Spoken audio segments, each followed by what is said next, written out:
Bonjour tout le monde, j'espère que vous allez bien. On se retrouve aujourd'hui dans une nouvelle vidéo spéciale calendrier de l'Avent avec Cynthia. Voilà, je vais lui offrir en fait dans le calendrier un jour ce photophore en forme de sapin. Donc, je voudrais vous le montrer quand même parce que j'ai eu un coup de cœur, c'est chez Action qu'il est. Et franchement j'ai eu un coup de cœur donc je vais vous le présenter. Donc en fait comme vous pouvez le voir c'est un sapin. Vous avez le petit support à chauffe-plat que vous glissez à l'intérieur. Donc franchement, voilà, je voulais vous le présenter parce qu'il est très joli. Donc ça c'est le mien, parce que j'ai tellement craqué que je m'en suis pris un. Je m'en suis pris un plutôt. Donc voilà. Et en fait, comme je vais lui offrir dans le calendrier de l'Avent ce photophore, je me suis dit, j'ai voulu en fait compléter ce petit cadeau de chauffe-plat. Donc là c'est pareil, j'ai pris des petites chauffe-plats à la vanille. Tant qu'à faire, au moins elles ont une petite odeur. Et j'avais envie de créer une boîte spéciale pour les chauffe-plats. Et je me suis dit pourquoi pas plutôt créer directement un petit distributeur. Donc là c'est mon prototype pour savoir si les tailles correspondaient.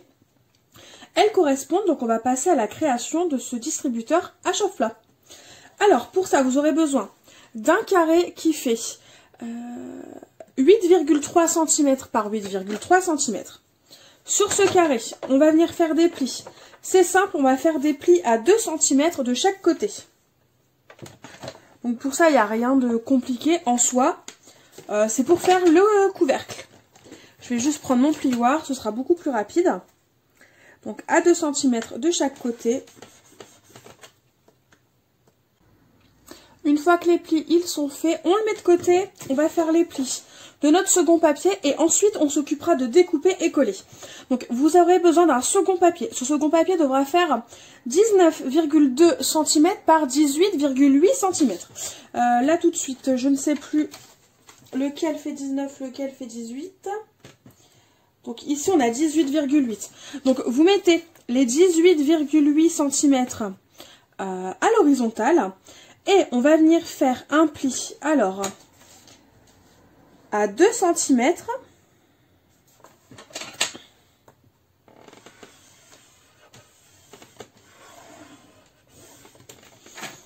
Ensuite, je tourne mon papier, c'est parce que c'est plus simple pour moi, les 2 cm à droite. Donc, le premier pli à 2 cm, ensuite à 6,2 cm. Je vous remettrai de toute façon, si j'y pense, les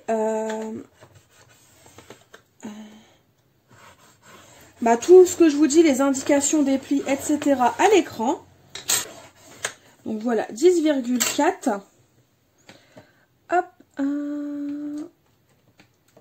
Et du coup, le dernier, normalement, c'est 14,6. Si je ne dis pas de bêtises. Oui, c'est ça. Et donc le dernier pli, il faut le faire à 14,6 cm.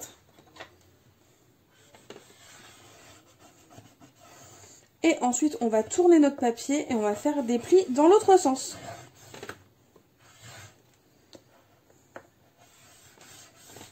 Et cette fois-ci, ça va être un petit peu plus simple. Du moins, ce sera plus rapide. Donc dans un premier temps, on va faire un pli sur l'un des deux côtés, peu importe, à 2 cm. Donc c'est comme tout à l'heure, je le fais à droite parce que c'est plus simple pour moi. Mais ensuite, vous le faites comme vous le souhaitez.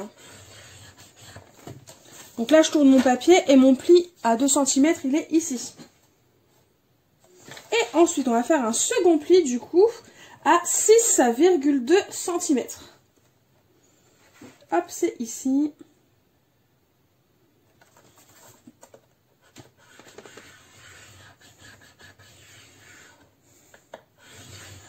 Et voilà. Donc là maintenant, on peut ranger le massicot, la règle, le plioir. Peu importe ce que vous avez utilisé. Et on va passer tout simplement au pli et au découpage. Donc on va reprendre notre papier pour le couvercle. Donc là c'est simple. On va venir couper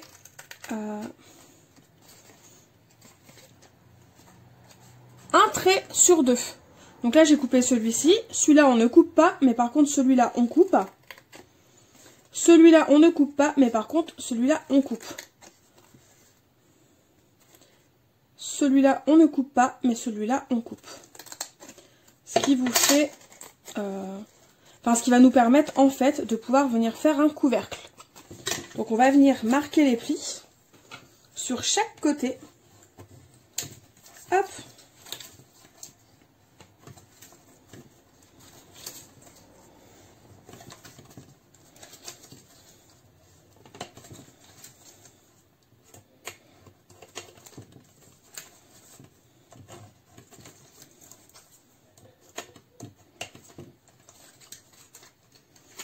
Et ensuite, tout simplement, on va venir former notre couvercle. Et on n'a plus qu'à venir coller nos petites languettes sur nos côtés. Hop. Mais avant de venir coller nos petites languettes, on va laisser de côté ce papier-là parce que je vous conseille juste de venir coller les papiers à motif avant. Au moins, ce sera plus simple au niveau du... pour pouvoir coller notre papier à motif. Donc pour l'instant, celui-là, on va le mettre de côté. On va passer à notre second papier. Donc vous prenez les 2 cm à droite. Là, on a 4 cases. Et ici, on a 2 cm. Ouais, on voit un petit peu les marques de plis. Et en bas, on a un carré et un rectangle. Donc, c'est assez simple. Ce qu'on va venir faire, c'est tout simplement, on va venir couper du bas jusqu'au second trait.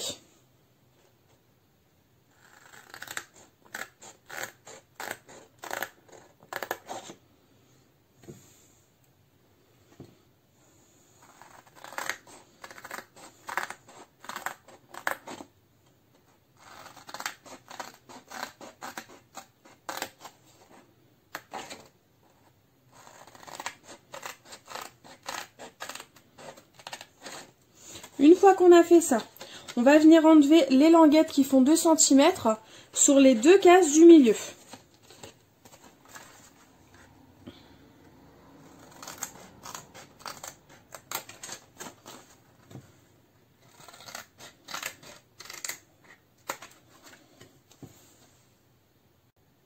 Ensuite, on va venir découper ici notre rectangle, notre petit carré. On n'en a pas besoin.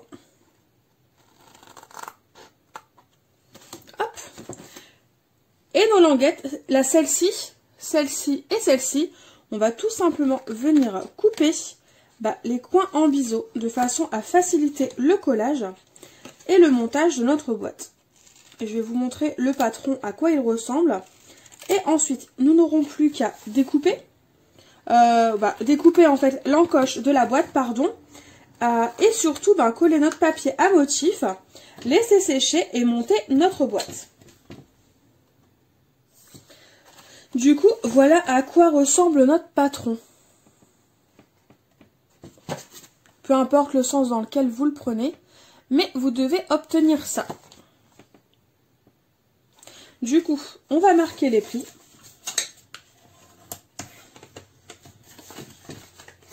Si vous faites un calendrier maison, avez-vous commencé vos petites préparations, vos petites créations?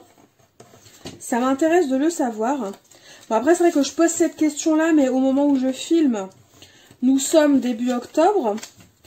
Et c'est vrai que peut-être qu'au moment où je vais publier cette vidéo, votre calendrier sera peut-être déjà quasiment parti. Je vous l'accorde. Sinon, moi, comme l'année dernière, je suis très heureuse de faire ce calendrier avec Cynthia. Et en plus, j'ai craqué pour deux calendriers scrap, donc c'est juste parfait. Il ne nous restera plus qu'à monter notre boîte. Donc là, on va s'occuper de l'encoche. Du coup, l'encoche le plus simple, selon moi, évidemment. Alors, si je mets mon papier, là, il va y avoir quelque chose de collé. Là aussi. Donc, le plus simple, c'est de venir faire l'encoche sur... Là, il n'y a rien de collé. Non. Donc, le plus simple pour venir faire l'encoche, c'est venir la faire sur ce rectangle ici. Donc, en fait, celui qui est juste à côté de la languette de 2 cm. Donc, pour ça, rien de plus simple. Il faut venir le faire au cutter.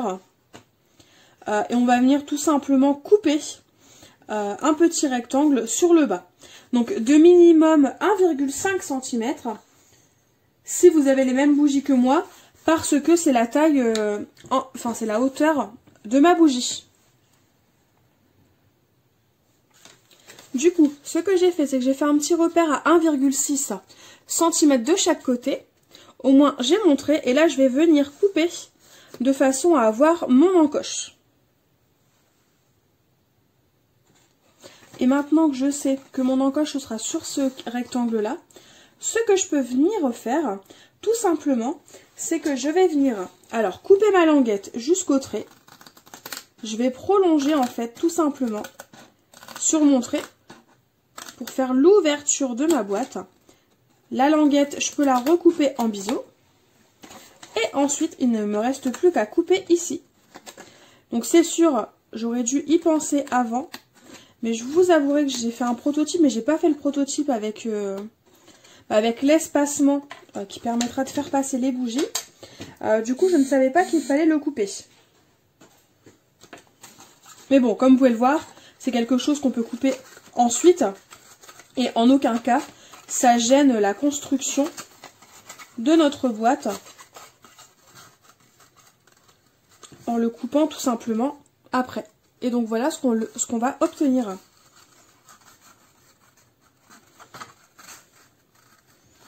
Hop, une boîte avec une encoche. Donc on va faire le test.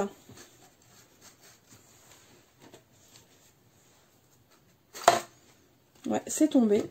Comme vous pouvez le voir, c'est tombé.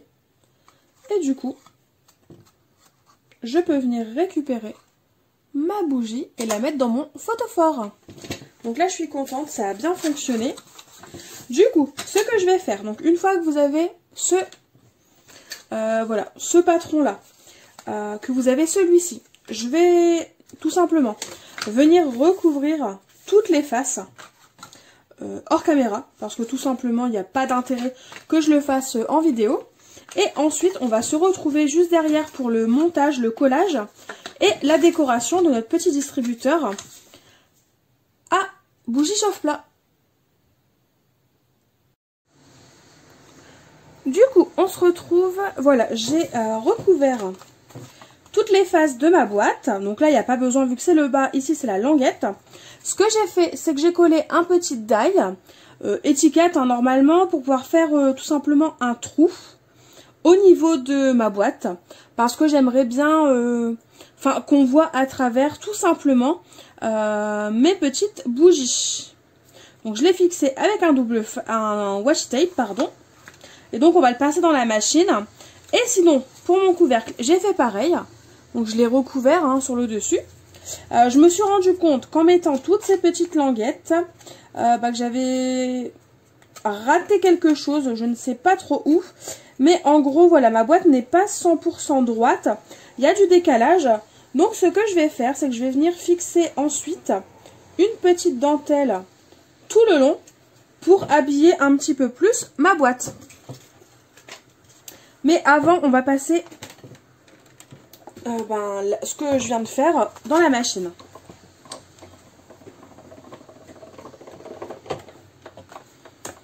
Donc ça passe parfaitement, il faut juste que je replie, voilà, la dernière languette, mais sinon ça passe, donc ça c'est parfait. Hop.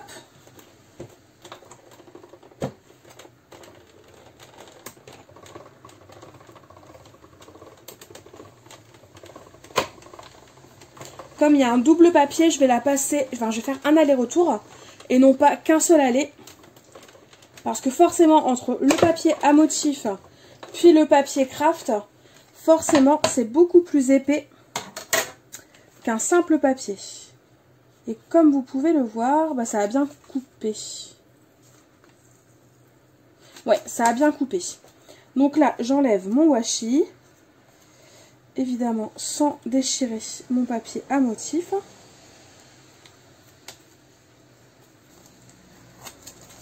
L'avantage, c'est que du coup, je peux garder tout simplement la chute hein, qu'il y a eu. Ça me ferait une petite étiquette de Noël. Et donc, là, ce que j'aimerais faire, c'est que tout simplement, ça, ce sera... À quel niveau? Là.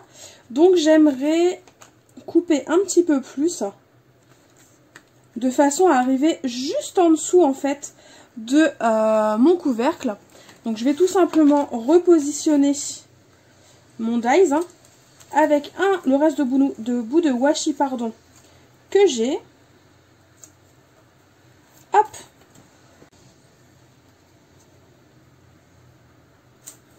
Et voilà. Comme vous pouvez le voir, ça m'a enlevé tout simplement le haut, ce qui me gênait. Et voilà ce que j'obtiens. Une étiquette beaucoup plus grande et sans aucun décalage. Voilà. Ensuite, ce que j'ai fait, c'est que j'ai pris tout simplement, ça c'est un bout de pochette plastique, tout simplement. J'avais une chute parce que j'avais fait des petites pochettes avec la fuse. Du coup, je garde les chutes parce que ça me sert toujours, la preuve. Et donc, je vais venir m'en servir pour faire ma petite fenêtre. Donc, c'est sûr qu'avec de l'acétate, c'est un petit peu plus simple dans le sens où l'acétate, c'est plus rigide. Mais là, pour ce genre de boîte, il n'y a pas besoin forcément d'utiliser de l'acétate. Ce que je viens faire, c'est que je prends du double face et je vais tout simplement venir en mettre sur tout le contour de mon cadre de façon à venir coller mon plastique.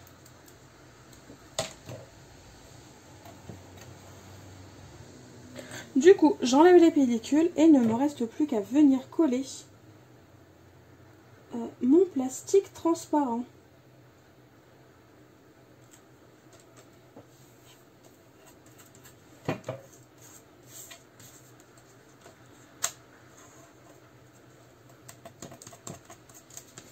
Et avec mon plioir, je vais tout simplement venir faire adhérer le double face à mon plastique.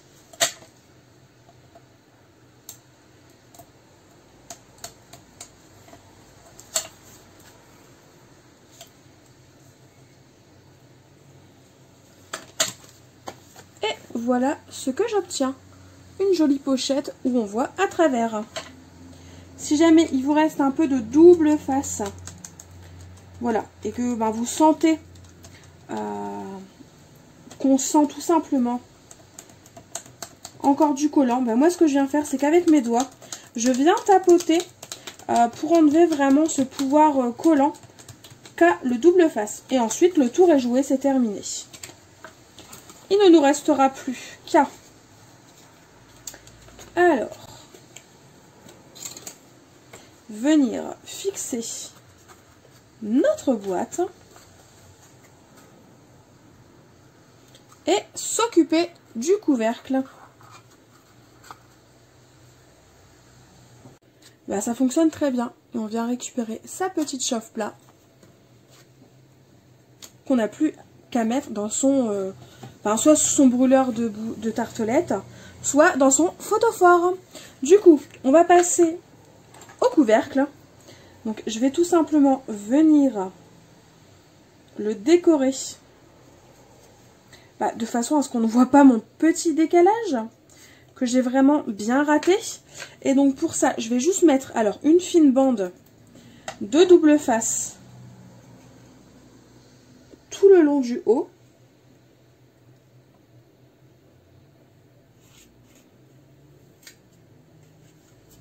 Voilà. Et je viendrai consolider avec de la colle. Mais au moins, ça va me faciliter la tâche, le fait de mettre du double face. Et là, je viens couper l'excédent. Hop.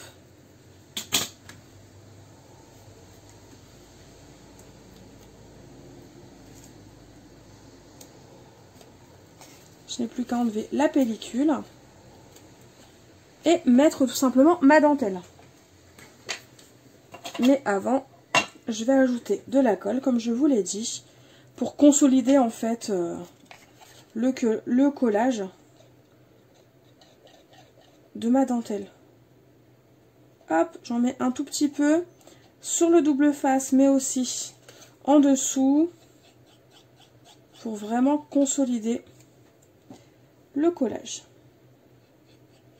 Hop, vous pouvez faire tout le tour et ensuite on collera notre dentelle. Voilà. Donc là, ce que je vais faire, c'est que je vais coller un bout droit. Comme ça, je vais démarrer sur un bout qui est droit, tout simplement pour ma dentelle. Et je viendrai couper ensuite, tout simplement, l'autre bout. De façon à l'équilibrer et avoir un bout de dentelle droit, tout simplement. Hop, il me reste qu'un côté et voilà.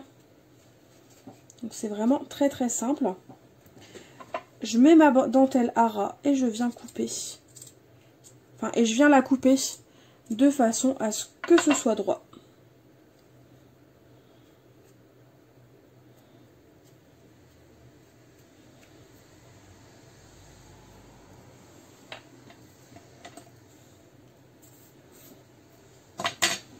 Et donc maintenant, je vais faire tout le tour en appuyant bien pour être sûr que ma dentelle a bien adhéré à la colle et au double face. Et le tour est joué. Et comme vous pouvez le voir, j'ai un couvercle qui est hyper mignon avec de la dentelle. Et voilà. Je trouve ça plutôt sympa. N'hésitez pas à me dire ce que vous en pensez. Et là, une fois arrivé à cette étape, il ne nous reste plus qu'à décorer en fin de compte notre petit distributeur à photophore.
Voilà le rendu final de mon petit distributeur à bougie chauffe-plat.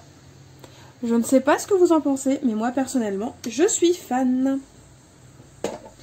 Pour le coup, je mets pas de décoration en bas, tout simplement parce que voilà, j'ai pas envie que ça gêne le passage. Mais voilà le rendu. Je vais vous laisser avec quelques petites photos en fin de vidéo. Et sinon, n'hésitez pas à me dire en commentaire ce que vous en pensez. J'ai hâte de vous lire. Et en attendant de nouvelles vidéos, je vous fais tout simplement de gros bisous. Et je vous dis à très vite. Bye bye!